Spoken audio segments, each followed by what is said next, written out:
our main topic this week is the PlayStation Classic, and we talked about the NES Classic and the SNES Classic and how much we love those. But PlayStation's announced their Classic to kind of go along for the holiday season. Yeah, there's a couple of things that kind of bother me about this. First off, I know that the PlayStation, like when the PlayStation launched, it didn't have the analog sticks, but those came out before the PlayStation 1 was done. And that's true. That's true. So the only 5 games that they've announced so far out of 20 are Final Fantasy VII, Jumping Jack Flash, Ridge Racer 4, Tekken 3, and Wild Arms. I'm excited about 2 of those. And you're excited about... How many of those are you excited about? One of them? One of those. Tekken 3 is awesome. Tekken 3, I mean, I guess I'll play Tekken 3. I'm going to probably do the exact same thing that I did with the NES and the SNES Classic, which is mod this thing as soon as it's available. Yeah. Which I won't have to worry about them bothering and taking me offline, because I'm never taking... I mean, this thing's not going to be online, so it doesn't matter. Yeah. The games that I want on my PlayStation Classic are not on there, which is why I would be doing that. I think, and them announcing those 5 games, I think that they did that as a way to get people excited, because I feel like if they announced the full list, that to some people it would be a lot of noise and maybe 1 or 2 things that they really like. So I think that they thought, well, let's announce these big ones here. I would absolutely love if we got some games on there that are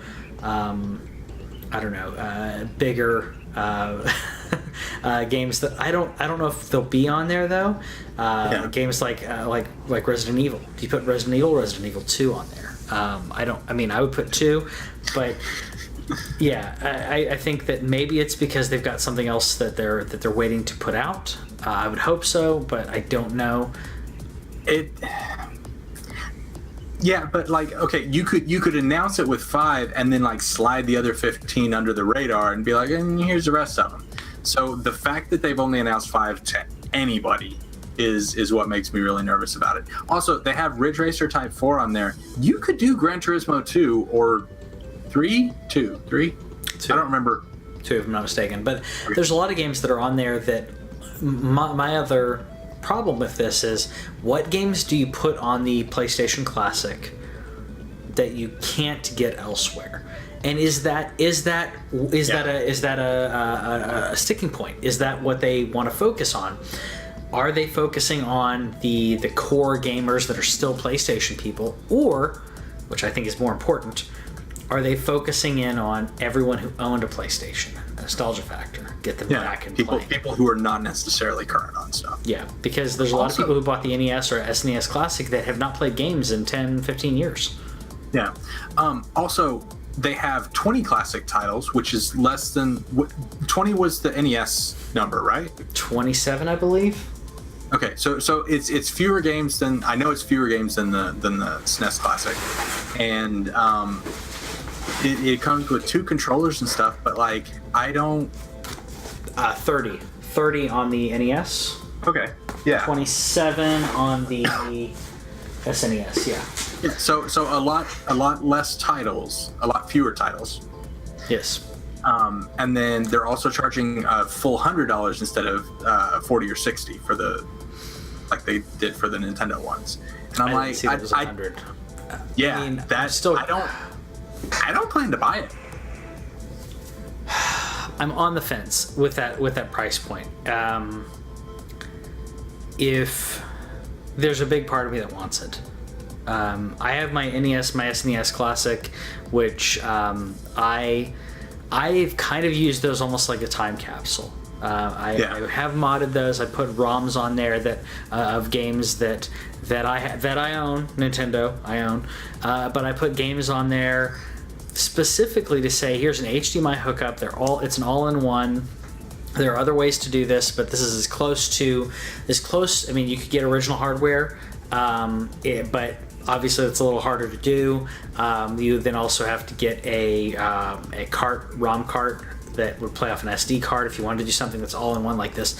But to Yeah. me, it's very much like a time capsule. I can power one of those on, and I go back 25 years and am playing games that I played, in elementary school, and it's just amazing.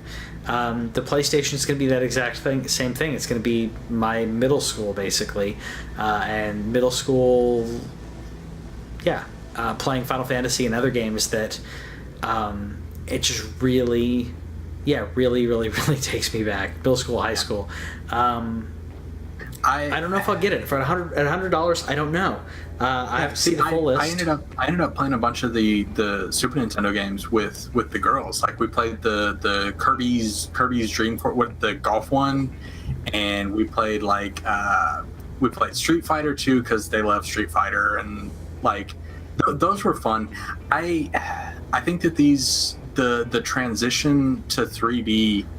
I think these are going to be a lot uglier than we remember, and I don't. Yeah. And so I think that you were talking earlier about the people who were into gaming during this time, 1999 or whatever.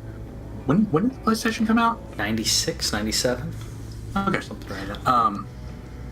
But yeah, so it's going to be a lot about the people who were there for that. And it's like, oh yeah, I remember that, but at $100, it's not really an impulse purchase. At least for me. I mean, I don't know how our audience feels about $100 impulse purchases, but so I'm concerned about that. 1994. Now I didn't have one in 1994. December 3rd, 1994. That's Japan. Yeah, I was gonna say because it didn't come out in the U.S. until 95. Yeah, I think I got mine in 97. That's what I'm thinking. Oh, no, U.S. Yeah, you're right. September 1995. I didn't get mine until 1997, and I was in middle school. Yeah. But that console was so groundbreaking, and the transition to 3D, it wasn't as pretty as it could have been. I think that PlayStation when it came to the chips on the table and said we're gonna show how amazing CD technology can make full motion video and CD quality audio, because Nintendo. Since Nintendo was disillusioned, and we could go into a whole thing on the history between the two of them and what happened there, but because Nintendo was disillusioned by CD and disc-based systems, they went with an N64. N64, I think, had a smoother gameplay, but you still had those chunky polygons, which do not age as well. Christian was talking to me about one of the fans of our show, and also joined us a few times. He talked about playing Final Fantasy VII, and he absolutely hated it. And what he hated about it was the graphics. And I'm sitting there arguing with him about how amazing Final Fantasy VII is, and all I could say was, yeah, but it was really good then. That was really good back in the day. And he's like, well, they could have done this. I'm like, no, but this was really amazing back in the day. Yeah, it was the best thing we'd ever seen. Okay, so before we move on from this topic, what would be the games that you would want/need to see if you were going to buy it? Need a second? I got a couple that are popping into my head, and they're not going to be ones that would ever be on there. And see, that's the thing is, I want a PlayStation 2 classic, but I want it to have Muramasa Blade and Odin Sphere and all these fucking weird Atlas stuff. So I would buy an Atlas focused PS2 classic because those games are so weird. So for me, Final Fantasy VII's on there, so I'm already set there. And you don't have a connection to 8, right? I played 8. I bought 8 when it came out. I played it, and I did not like it. I love 8. I have the same, and I'm going to go back and play 8. I said this before on the show. I said the exact same thing about Majora's Mask. And the reason that I didn't like Wind Waker. Majora's Mask I didn't like because of the time. the time limit. And it always bothers me when a game does time limits. That's still a kind of a sticking point for me. I need to go back and play Majora's Mask. I still enjoy I do enjoy the game, but I still think I like Ocarina of Time better. But Wind Waker, to me, when Wind Waker came out, and I tried to play Wind Waker, and I watched people play Wind Waker, I was so adamant that I'm like, this is just a bastardization of what Zelda is. This is blasphemy, and that's how I felt when Final Fantasy VIII came out. Now, that being said, I'd only played Final Fantasy VII. Yeah, that's so when I started playing Final Fantasy VIII, and remember, this is at the time high school Patrick, I guess. When did Final Fantasy VIII come out? 98. Yeah, something like that. Okay, so middle school / high school Patrick, and the game came out, and immediately I'm like, where's the materia system? Where are my summons? Where are these things that I want? I don't see chocobos. The game is not as lighthearted and fun as it was as 7. That being said, I hadn't played any of the other Final Fantasy games, so when I went back and played other Final Fantasy games, I realized, every single one is different. Every single one tries to reinvent the wheel in a good way. Shakes it up. Did you look up the release date? Yeah, February 1999. Okay, so that would have been high school Patrick. And I was like, don't like it. And I went back and played it again in college. And then I hated... in college, Patrick was like, Gunblade is stupid, drawing magic is stupid, the only thing that I like here is the hot teacher, and there were some other things that I thought were okay, but that was it did not resonate with me for that reason. Anyways, I'll get off my soapbox on that. Final Fantasy VII's on there, so I'm set. The next one that have to be on there is Resident Evil 2, which I know I mentioned, but has to be on there if I was going to buy it. It really surprised you cut out, and as a result, hold on, you cut out. Go ahead. So, it really surprises me that they didn't mention Metal Gear Solid, and that makes me concerned that it's not going to be on there, because that's another one of those landmark titles from that era. But I can see Konami being like, no, we don't want to play with you in your games. So. Yeah. Metal Gear Solid, I think, has to be on there for me to buy it. But this is when I start going into the weird games that I don't think anybody else cares about, which is why ROMs are so important for history, for preservation, and there are games that there's no way it's ever going to come out. But Intelligent Cube is never going to come out. And I mention that whenever people talk about the PlayStation 1, because nobody else played this freaking game. And you can buy one. If you want to go look on eBay, they're like $120 for a copy of the game. Right. Yeah. So you're not going to play it now either. So that's irritating. The other one's Parasite Eve, I think, is one big ones. Yes. Parasite Eve is... I didn't even know you'd played that one. I love Parasite Eve. I played Parasite Eve, and I think we talked about this briefly on the show before, but a lot of the ideas for what Final Fantasy VII was it Final Fantasy VII? Yeah, what Final Fantasy VII was originally going to be. I may get this wrong, but I'm pretty sure it was that one. Yeah, Final Fantasy VII's original version, which was going to be on the N64.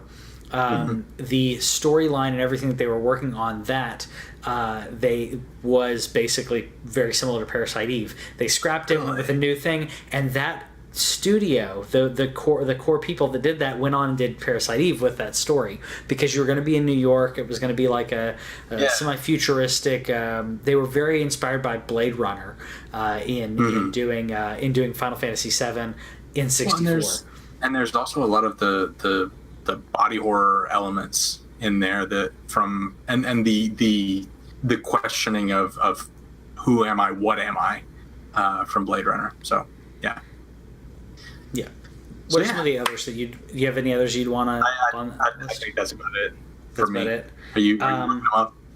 Cheater. I mean, Crash. We already have Crash. Crash is a big one for me. Crash we're good on. We're good on it, but is I'm fine, but are the people of the world fine without Crash?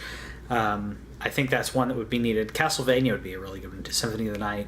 Yeah, Symphony of the Night. There's a lot, but I think Metal Gear Solid. If Metal Gear Solid isn't on there, I'm going to be completely shocked, because that may be one of the most important games of the PlayStation. Well, one of the other things, and because like the Nintendo collections have a lot of first party games. Most of the games that I can think of from the original Sony PlayStation were third party games. And so I think that it'll be a lot more difficult for them to come up with a comprehensive collection that really works. Yeah, so, I mean, the Spider-Man PlayStation game was amazing in my opinion, pun intended. And then Tenchu. Tenchu was great too. I mean, there's so many great games on there, and they're not first-party games.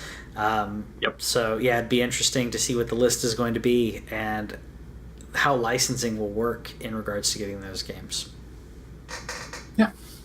So those are our thoughts on PlayStation Classic with the information that we have as of the time of this recording. We might have more information later, but let us know in the comments what games you would like on there, and what was your favorite between the N64 and the PlayStation during that time, because I feel like that this was one of the really fun generations, because there was a distinct and drastic difference between the two. So let us know what you think, and we will see you next time.